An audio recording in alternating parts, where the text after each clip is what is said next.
ناک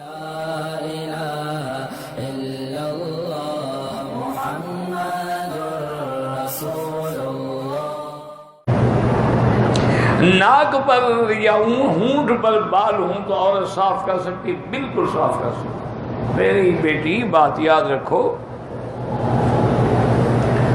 کہ جتنی چیزیں عورت کے جمال پر عیب کا ذریعہ بنے ان کا ظاہر کرنا جائز ہے۔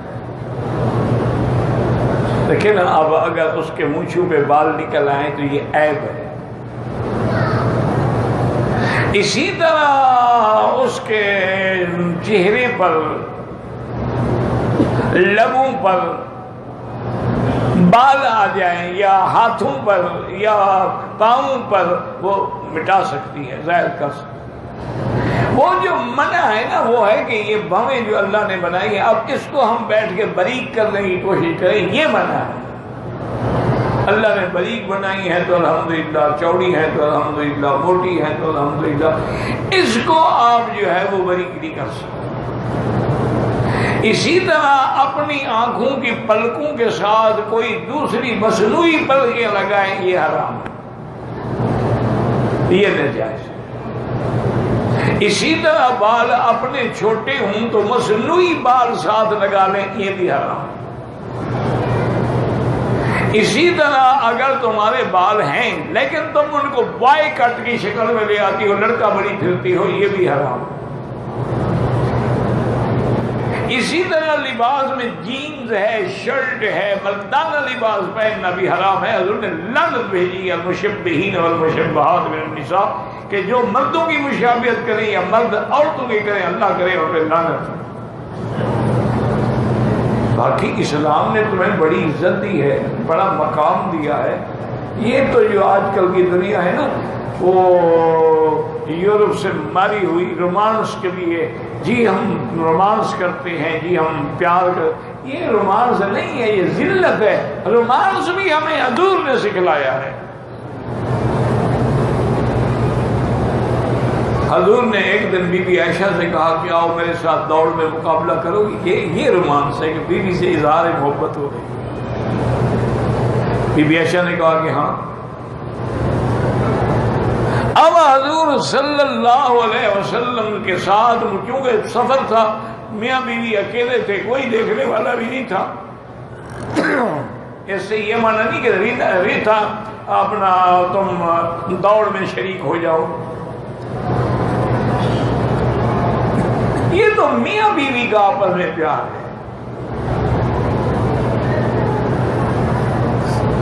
اب حضور پاک اور بی بی عائشہ دوڑ رہی ہیں، اللہ کی شان ہے، حضور جیت گئے۔ 12 وقت تھا، گزر گیا۔ کچھ عرصے کے بعد پھر حضور کو خیال آیا، فرمایا عائشہ اب تم دوڑو گی؟ انہوں نے کہا ہاں یا رسول اللہ میں دوڑوں گی۔ اب حضور لما بدن بھاری ہو گئے تھے، اب عائشہ جیت گئی۔ حضور نے فرمایا اچھا کوئی بات نہیں، تل کا میں تل کا، ایک دفعہ میں جیت گیا، ایک دفعہ تم جیت گئی۔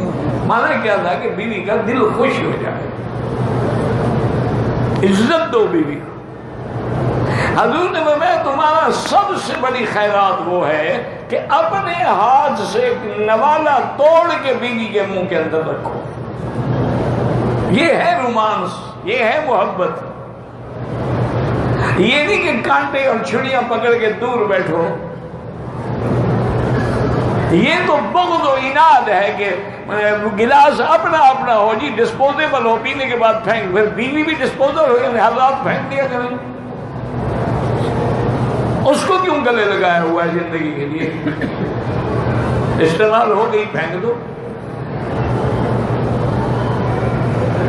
یہ تہذیب جو ہے نا جی، انگریز کی تہذیب جو ہے نا، جیسے اقبال علامہ اکبر الہ آبادی نے فرمایا تھا نا کہ اٹھا کر پھینک دو باہر گلی میں،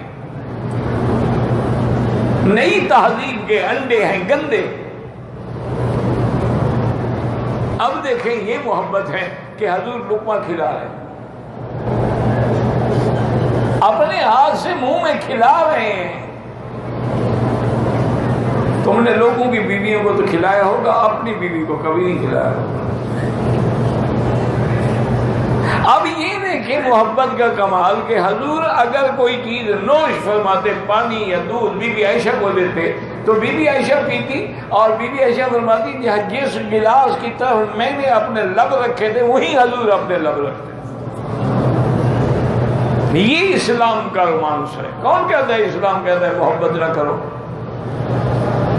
اور اس سے بڑا کمال دیکھیں کہ بی بی صفیہ جب اسلام لائیں اور حضور نے ان کو اپنی بیوی بنا لیا تو سفر کرنا تھا اونٹ کے لیے، تو اب اونٹ کی سواری کے لیے، اور وہ بھی پہلی رات کی دلہن ہو، بڑا ایک شرم بھی ہوتا ہے، مشکل بھی ہوتا ہے، تو حضور نے اپنا گھٹنا زمین پہ رکھا، اس کا میرے گھٹنے پہ پاؤں رکھ کے اوپر چڑھ جاؤ۔ نبی کے گھٹنے پہ پاؤں رکھے۔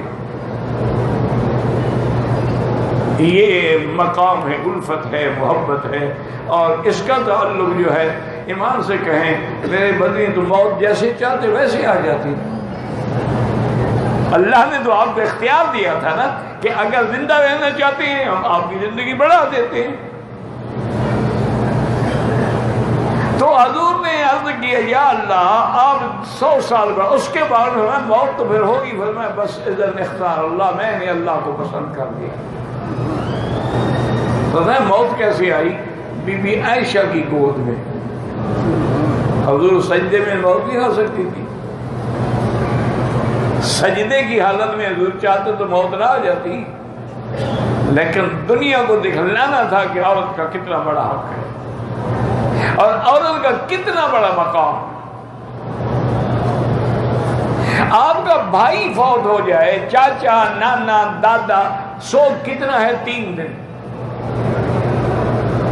عورت کو خامد کے لیے 4 مہینے 10 دن انتظار کرو، یہ کیا ہے؟ یہ اسلام کا نظام عدل ہے، نظام محبت ہے کہ صدمے سے نکلی ہے تو آہستہ آہستہ سنبھلنے دو۔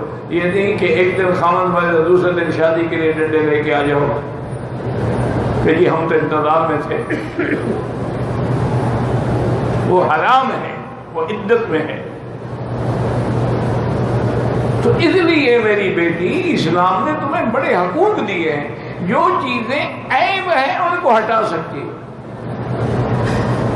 اور اب تو کوئی مشکل ہی نہیں ہے، اب تو دنیا اتنا ایڈوانس ہو گئی ہے۔